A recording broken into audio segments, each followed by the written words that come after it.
जानिए अब छठ पूजा से जुड़ी पौराणिक कथाएं और छठ पूजा के प्रमुख 4 दिनों के बारे में।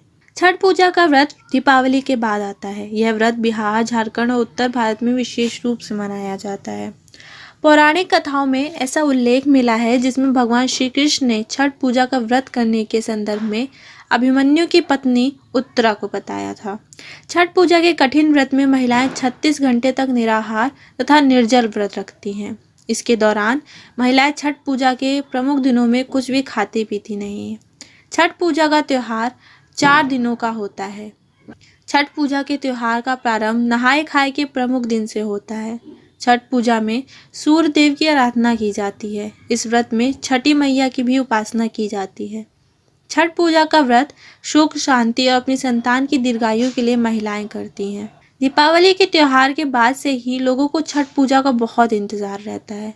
छठ पूजा का त्यौहार प्रमुख रूप से उत्तर भारत में मनाया जाता है। साथ ही यह पर्व देश के विभिन्न हिस्सों में भी पारंपरिक विधि विधान का पालन करते हुए मनाया जाता है।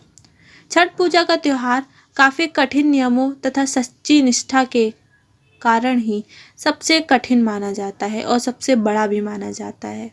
पौराणिक कथा के अनुसार भगवान श्री कृष्ण ने अर्जुन की पत्नी उत्तरा को छठ पूजा का व्रत रखने के लिए कहा था। यह प्रसंग महाभारत के बाद का है।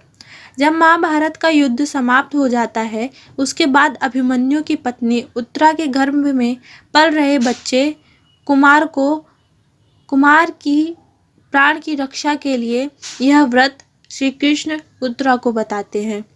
उसके बाद से यह व्रत प्रचलित हुआ और तभी से महिलाएं अपनी संतान की दीर्घायु एवं कई प्रमुख कामनाओं की पूर्ति के लिए छठ मैया का व्रत करती हैं। छठ पूजा के त्यौहार में 4 दिन का प्रमुख होता है। जानिए छठ पूजा के प्रमुख दिनों के बारे में विस्तार से। प्रथम दिन नहाय खाए। इस पूजा का प्रथम दिन नहाय खाए होता है। इस दिन को व्रत रखने वाली महिलाएं सूर्य देव को साक्षी मानकर व्रत रखने का संकल्प लेती हैं। इस दिन व्रत करने वाली महिलाएं चने की सब्जी के साथ चावल का सेवन करती हैं। इसके बाद ही प्रथम दिन का व्रत प्रारंभ होता है।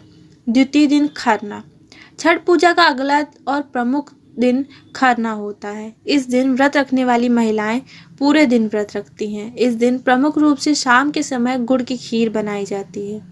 इस दिन के संदर्भ में यह भी परंपरा है कि गुड़ की खीर चूल्हे पर ही बननी चाहिए और चूल्हा मिट्टी का होना चाहिए। तीसरा दिन छठ पूजा। छठ पूजा के तीसरे दिन को छठ पूजा कहा जाता है। इसी दिन शाम के समय महिलाएं अपने घर के पास वाले तालाब में जाती हैं।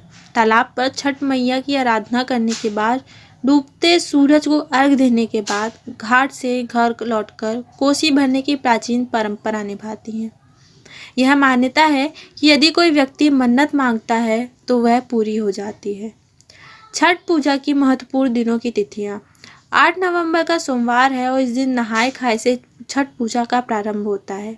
9 नवंबर का प्रारंभ मंगलवार है और इस दिन खरना होता है। 10 नवंबर का बुधवार है और इस दिन छठ पूजा है। डूबते सूरज को अर्घ दिया जाता है। 11 नवंबर का गुरुवार है और इस दिन उगते हुए सूरज को अर्घ दिया जाता है और इसी दिन छठ पूजा का समापन भी होता है।